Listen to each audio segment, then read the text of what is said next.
Welcome back, DH Crew. Today's hurdle is maintaining your safety in these uncertain times by making a reusable filtered face mask.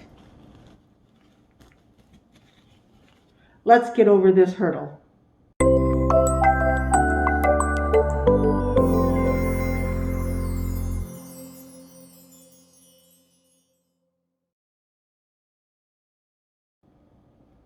Hi, this is Paula from Daily Hurdles. Today I am going to show you how to make a simple, reusable, filtered face mask for your personal use. I am an RN with over 44 years experience, and never in my career have I seen times like these. COVID-19 is a serious medical crisis causing a severe shortage in medical supplies. It is now recommended that we use a face mask whenever we are out in public.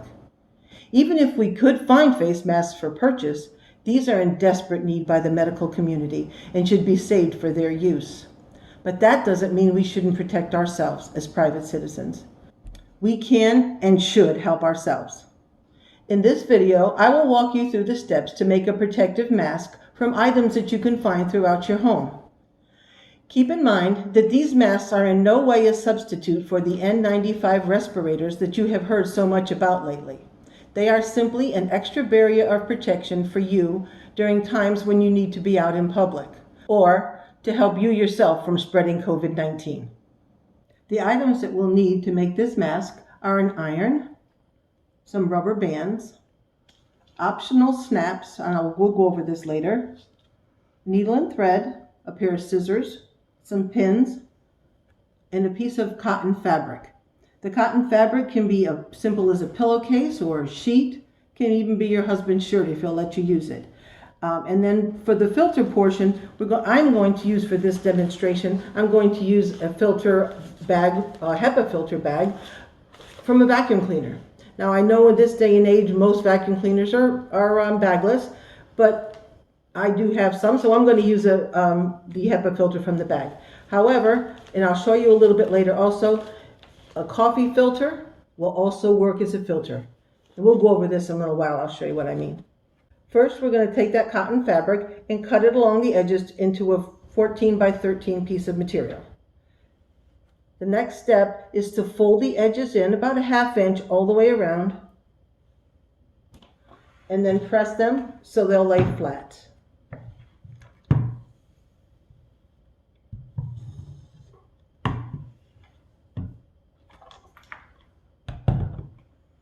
Next, we're going to fold the bottom half up to the center, and then we're going to bring the top half over, and when we fold this one, we're going to overlap the bottom by just a little, maybe a ½ inch, a little bit of an overlap, and then press again to make a nice clean seam. This next step is optional, and it consists of putting a snap in place where the HEPA filter is going to go. So you can see this pouch here is going to be where we put the HEPA filter, and if you want, you can put a snap here and it'll keep the HEPA filter in place. It's not necessary as this overlaps, and it'll be okay without it. If you want, that snap is okay. Next, we're going to take 2 rubber bands and we're going to loop them together, pull, and make a nice tight so they're together. We're going to place that on the edge of the fabric and then fold the fabric over to cover it.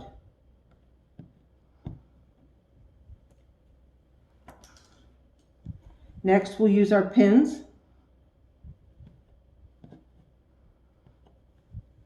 to keep the fabric in place so we can make a little hand stitch. Now, if you have a sewing machine, you can go ahead and sew this line. I'm making it simple, and we're just going to make a stitch down across here without the sewing machine. If you have one, you can use it. If you don't have one, it's okay. Next, we're going to stitch up this seam. We're going to use a simple blanket stitch. Now, if you're new to sewing or you're a little bit rusty, go over to dailyhurdles.com. In the tutorial section, there's a video called Sewing 101. And it'll go over all of these stitches that I'm going to use, and you'll be able to master them very easily. So with this stitch, we're going to just go in And when we come up, we're going to go through the loop, and that's called the blanket stitch. So we're just going to go ahead and finish this whole seam with that stitch.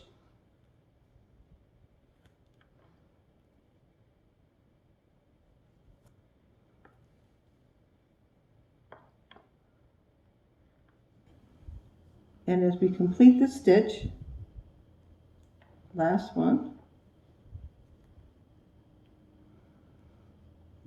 we're going to be sure to make a solid knot at the end. So we're going to just go through and do that a couple of times. We're going to go through and through the loop. That'll knot it off. And do this a few times to make sure it's secure at the end.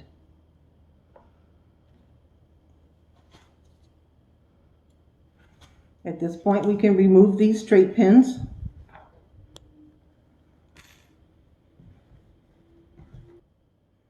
We're going to do the same process on this side, and this is what it will look like when it's completed.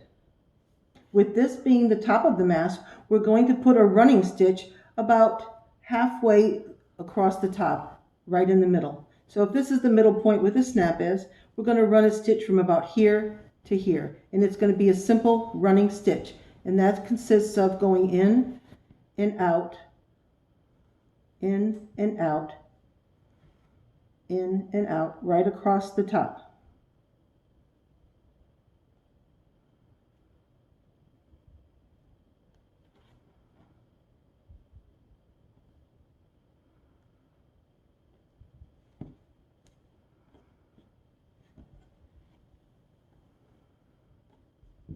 So just right across the top. Then we'll take this thread and hold it and pull. That'll make what we call a gather. And this is where your nose is going to go, so it'll fit tightly around your nose. Lots of homemade masks are calling for you to put a piece of metal in here. I think this is a much easier and more comfortable to wear option.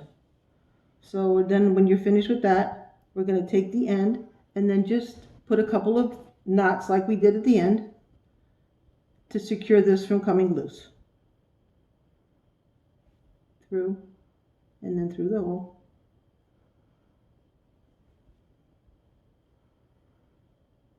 Nice and secure. When we go to put the mask on, this piece will go across your nose and it'll give a nice tight fit. Okay, now the next step we're going to do is the same exact thing we did across the top, but instead of going just this short distance for the nose, we're going to make this stitch run across the entire bottom of the mask. So it'll take a little bit longer, but we're going to run that running stitch straight across the bottom of the mask. Okay, so now we're almost at the end, and when we get to the end, this time we're not going to gather it quite as tightly as we did for the nose piece. So we're just going to pull a little.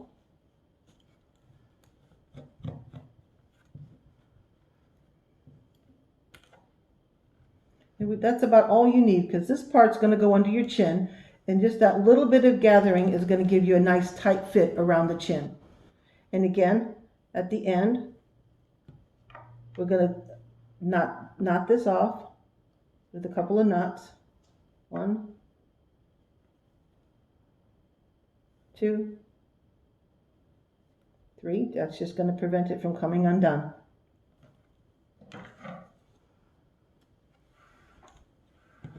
So now we got this is going to be the bottom, and this is going to be the part that goes across your nose, and just that little bit of gathering is going to give you a nice tight fit. Let's talk for a moment about filtration. I designed this mask with a pocket so a filter can be added, and it's very important. And instead of me explaining to you why, I'm going to show you why. This is a simple piece of cotton.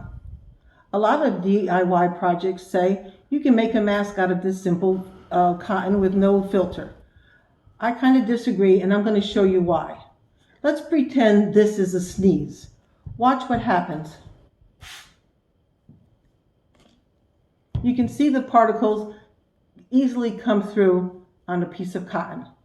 Now let me show you what happens when you put a filter in.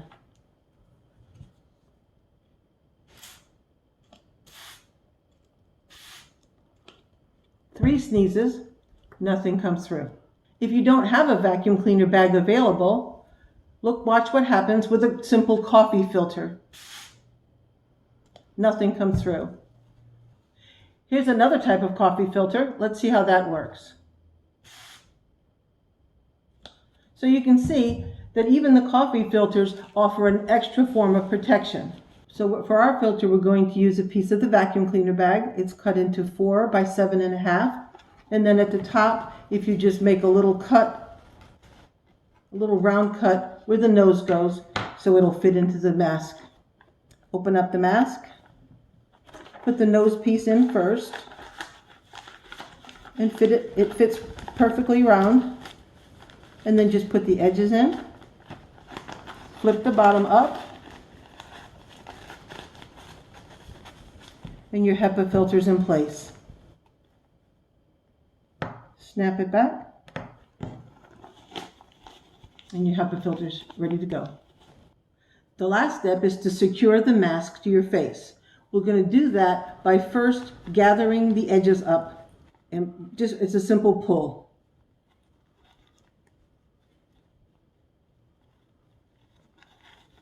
So just gather up the edges.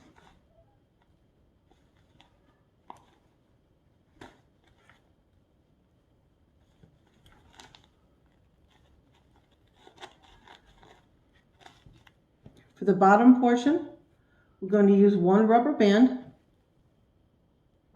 loop it through, and pull. When we come over to the other side, we're going to loop it through, but this time we need to tie it. So we're just going to use a simple tie, like you would a balloon.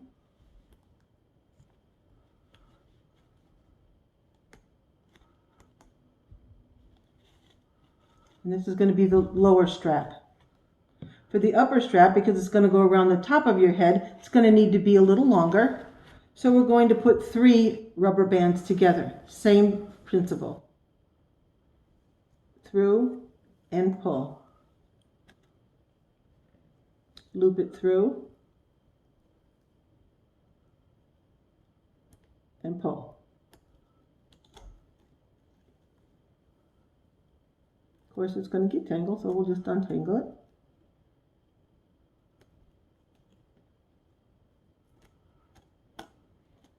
Now this one's going to go across the top. We're going to put it through and loop it.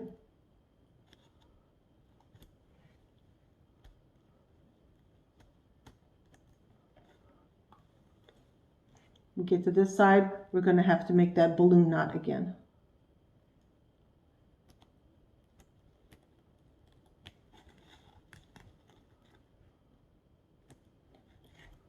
Now this is a pretty standard size. However, if you have someone with a larger head, you may have to add another rubber band on the top or perhaps another one on the bottom if you have a larger neck. But this is going to keep the mask tight to your face. At this point, the mask is complete. Let me show you how to put it on.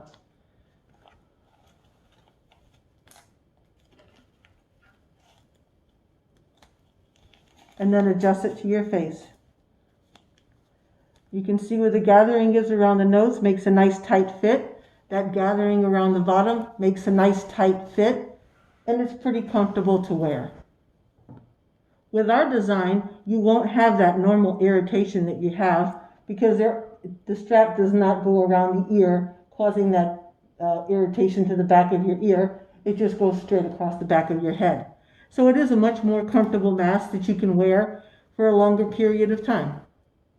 Thanks for watching this video today. I hope you found it helpful, and I hope you stay safe. Visit dailyhurdles.com for more of our tutorials. And if you liked this video and you found it helpful, subscribe and like. Thanks for watching, and we'll see you next time.